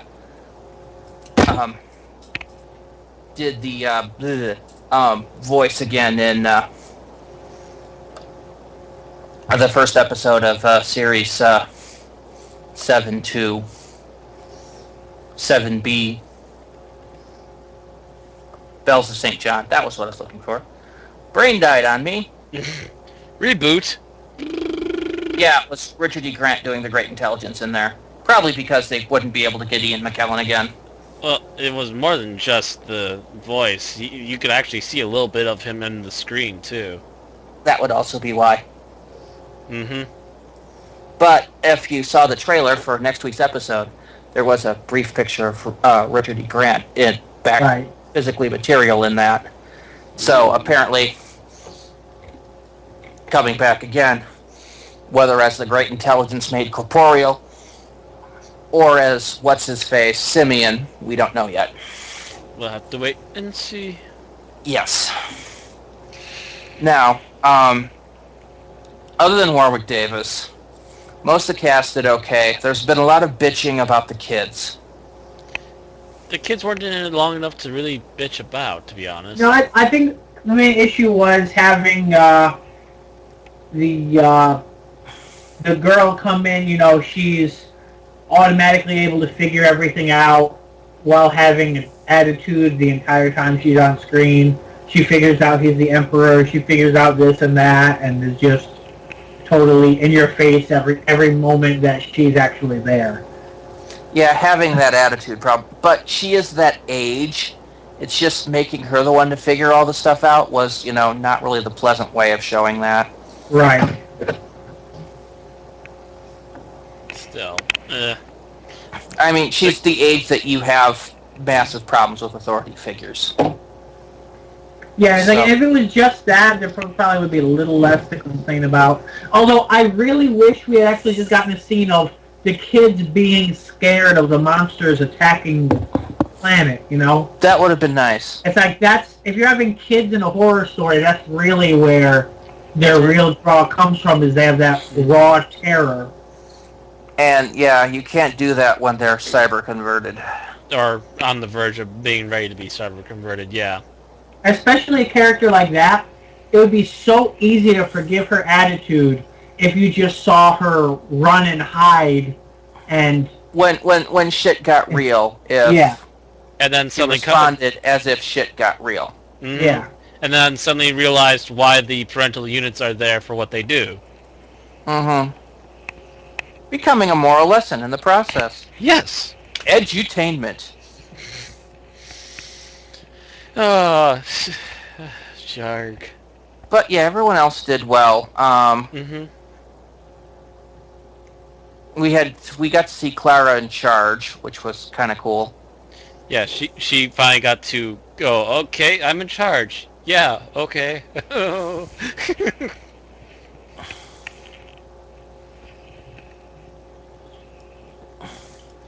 And then we get to the finale where the planet explodes instead of implodes, and I blame the production team.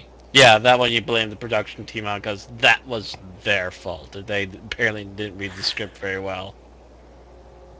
And you'd be surprised how many people just don't quite get the difference between an explosion and an implosion. Which is kind of ironic because Teenage Mutant Ninja Turtles, which is, I would say at this point, probably geared toward a younger audience than Doctor Who is of this era, kind of made a point of the difference between a bomb that explodes and one that implodes, to the point where it was both humorous and definitely memorable for someone who had no idea what they were talking about.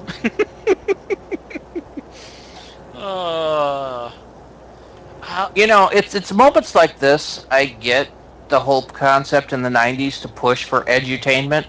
Yeah. Because apparently there's a lot of people that apparently failed school, or at least should have failed school. And these people are in charge of doing things like physics stuff. Yeah. Yeah. And I would add that the script says it's supposed to implode, so I'm just going to make it go kablooey. Yeah. That would be cool. That would be cool. It has "plode" in the title. It must He said "plode." Oh. I'm sorry, but that seems to be the mentality of some people out there that you can't Really? figure out basics. Yes, yes, I pulled the Beavis and Butthead card. At least Michael Bay wasn't directing it. Well, then he it was would've shot been like all porn. over the place. Yeah, he was shot like porn then, Bill. Do you really want Cyberman shot like it's porn? I don't think so. There are some great lines in this episode. I almost said movie. Well, you've been seeing movies. I love the fact that the cyber planner tries to prove he's the doctor by coming on to Clara. Right. Promptly shuts him down.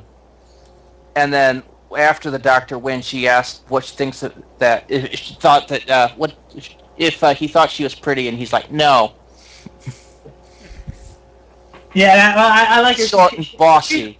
She's like, your nose is... even if he did think that, he would rather die than tell me. Yeah. Which pretty much hits it right on the nose, and she asks him knowing that. Mm-hmm. And that's just like response. No, you're too short and bossy, and your nose does that thing. I'm just like, yes. And of course, he knew why she was asking, because she was like good, and any woman being told that in almost any other situation would have been pissed off. Mm-hmm. So he knew exactly why she was asking. Yeah, so anyway, I think we have hit our 2-hour limit, actually. Oh, that's right. I didn't mention this. This image on the stream kind of reminded me. I kind of like how they landed in because what is this? The moon base? Yeah, the moon. And those kids obviously failed their intelligence check, because if they were by a moon base, they would be, choking to death. Which is my thought unless they knew about the TARDIS's air bubble. Yeah. Which reminds me, we never. Correct me if I'm wrong. We never did get a Sixth Doctor reference this episode, right? I didn't see one. We got references to chess, which is a Seventh Doctor trademark, but the 11th Doctor has also played chess. We got Alonzi and Fantastic. Uh-huh. And there was something else that reminded me of the Ninth Doctor, but I forget what it was now. It was right before that scene, right before the Fantastic discussion. Unless you consider the split personality thing a Sixth Doctor trait, which he did have when he first popped up. He kind of was mentally flaking. Yeah, that's a bit subtle. Yeah. Because could also have been a Fifth Doctor thing who had a mental flake out. Yeah, I looked for a Sixth Doctor reference in here, and I did not see one. I wish I remember what something specifically stood out to me as, that might or might not be a Ninth Doctor reference. Now, you see, what really would have made this a perfect episode for me is if the big reveal about why the Cybermen were there was the fact that the Earth Empire, without knowing it, had built this amusement park on top of the remains of Telos. Yeah. That would be something, definitely. That would have just been like, wow. Perfect. It's like, that's where the Cybermen came from. We fought this huge war. We killed them, and 1,000 years later, we go ahead and plop amusement park right on the same location. You talk about irony. It would have been perfect. And it would have explained everything. Yeah, but we didn't get an explanation, so... yeah. Well, we did, in a way. Is the fact that apparently this is where the Cybermen built what they referred to as a Valkyrie facility. There was a reference to people disappearing over the years that were actually going toward Cybermen. What did you guys think of the Cybermen specifically targeting the children? Oh, they said there was a need for it. Yeah. And I think that was because they needed, again, I think it was close to what the Daleks did. Right. Yeah. I'm thinking it would be because they don't really have need. That's not really a need for them in terms of reproduction. Yeah, it was. I think they needed the creativity to create cyber planners. Mm-hmm. But then, oh, look at this giant, huge Time Lord brain. That does create a scary leap for the Cybermen, by the way. Being able to move into non-human hosts. Yeah, that is Really? a leap. The thing is, really, a Time Lord is the scariest non-human host they're likely to get their hands on. No. No. Who would you be more scared of the Cybermen taking over than the Doctor? A Dalek. I was just about to say. How is a Cyberman going to... A Cyberman taking over a Dalek? I just don't see it. I mean, unless they took the tentacle thing out of the Dalek casing and put Unless, it into... of course, you got one of those little nano things into the Dalek casing. Or a whole bunch of them. Cyberception. Oh, that's just a bad thought, and I hope Stephen Moffat does not have the same thought. Ugh. I mean, I just give myself nightmares. I'm pretty sure I'm going to have nightmares tonight based just off that concept. Way to go, Randy. Of course, this might lead to some epic fiction for me. We are Cyber Daleks.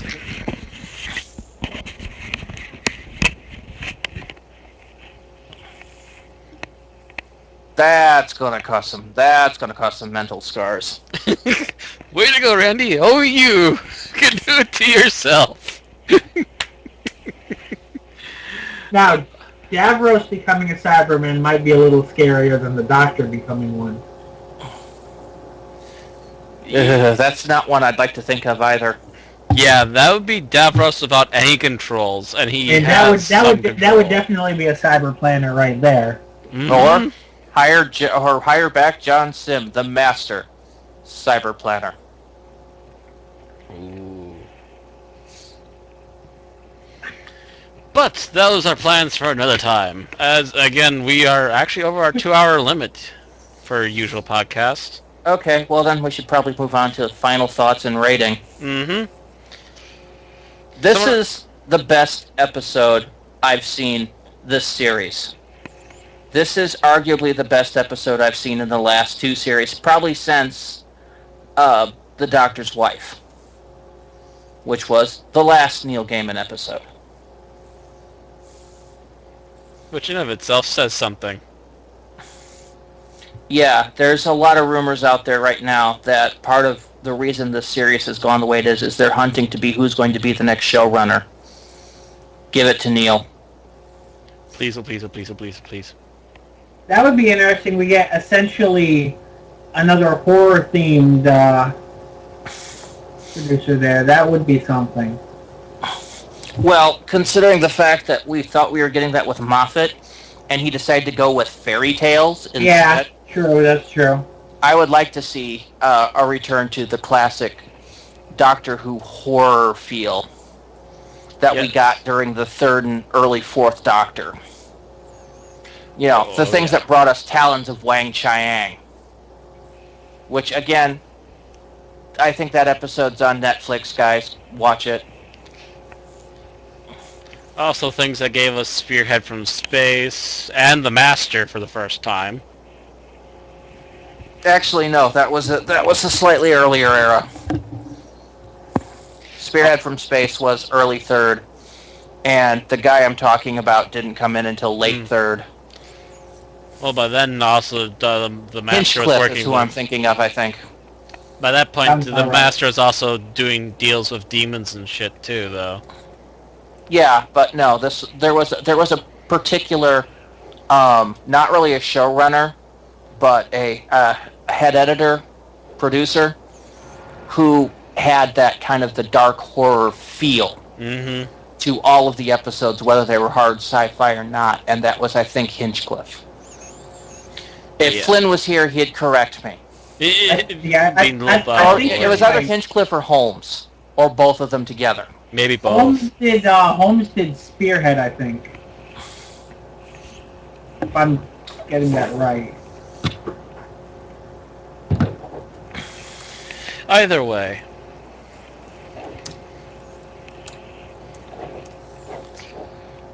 Rating, Randy? Oh, I would have to say, with how it feels, even with its flaws, this gets a 4 out of 5.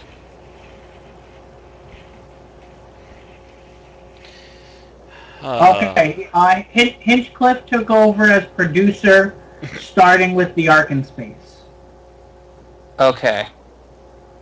And that's when Robert Holmes apparently became script editor. So they were working in tandem. They were together, Hinchcliffe and Holmes, okay. Yep. So, it was Holmes, though, that wrote Spearhead from Space, but he wasn't on the production team. So, Bill, I believe it's your turn now. Okay. I'm thinking I'm going to go for a 4 or 5. 4.5? Yeah, I think so. It was definitely, there were definitely things that could be picked and pulled from the episode, but altogether, I think it was very, very effective, very successful. It was Neil Gaiman writing for Warwick Davis.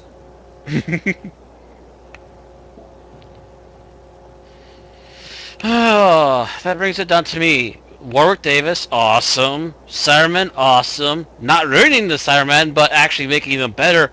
Fucking brilliant! And never doing that accent again. You can't pull that off. Yeah. But yeah, Cybermen better than where we left them, and while again not perfect, it's only nitpicks, and the majority of the episode is extremely strong and definitely a step in the right direction. If only the others would actually take note of the good parts.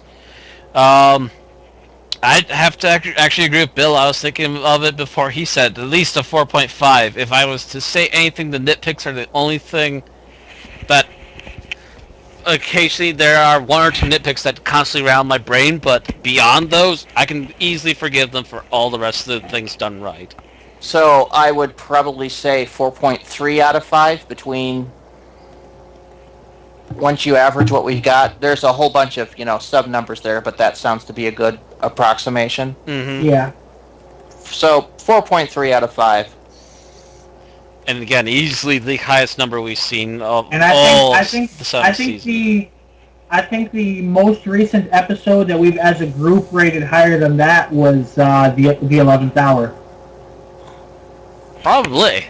Which, was Stephen Moffat's early first, and that was the, pretty much, that was a great episode. Yeah, that was a good he has Moffat not episode. Gone that high since. Mm-hmm. But, yeah, in his place we've had, well, Neil Gaiman. Gaiman.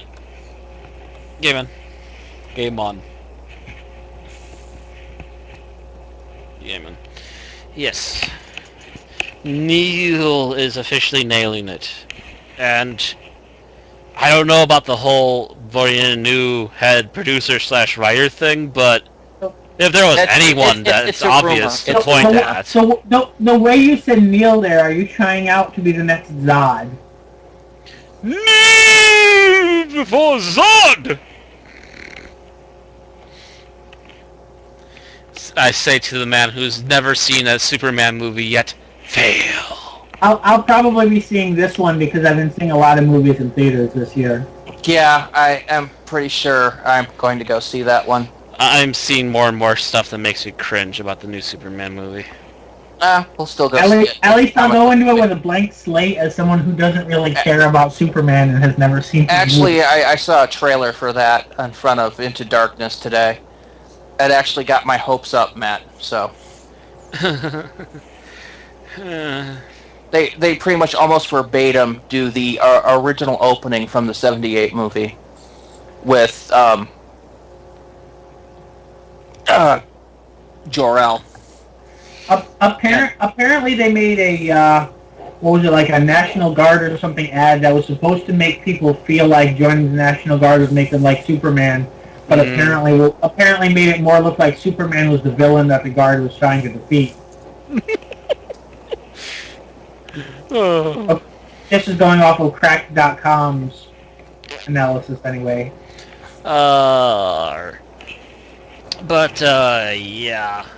I have heard horrifying things like Superman and Zod are not the only ones left. Are we no longer on the podcast here? Oh yeah, we're kind of running a tangent a little bit early, aren't we? So I guess that's right, guys. we 4.3 out of 5. Tune in next week for the finale. Next week, The Name of the Doctor. It's either going to be really good, really bad, and or Randy and Matt will have a boxing match on air about it. Or I may just have an aneurysm. We don't know yet. We might have to drag Randy's Kotos body in before his computer. We might have bare knuckle boxing about this episode with Matt and myself as referees. Oh, God help! Next week to find out. Flynn gets involved.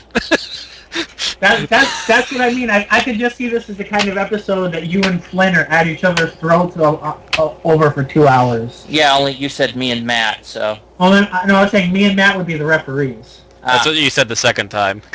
Oh, did I mess up the first time? Yes. Oh, my mistake. Yeah, if Flynn's on next week's, it's probably going to be an argument. One of our epic ones, and yeah. That is if we can get Flynn on. I've been leery on this whole Name of the Doctor thing since it first, actually showed up at the finale of last series. May I add before we close that I was watching Juwario today, and he has this to say. Yes, if they do actually say the Doctor's name, biggest epic fucking fail ever. But if they are ever going to do anything to do with the Doctor's name right, it's either going to be just a whisper into someone's ear, or suddenly the sound will go out as soon as he starts trying to say his own name. Or someone else tries saying it for him. And if they fail to do that, then all bets are off. It's officially fail. Yeah, because if they reveal it, no matter what it is, somebody's going to be pissed. Stupid. I guarantee it's going to be stupid as all get out. But anyways, that's for next time. See you all then.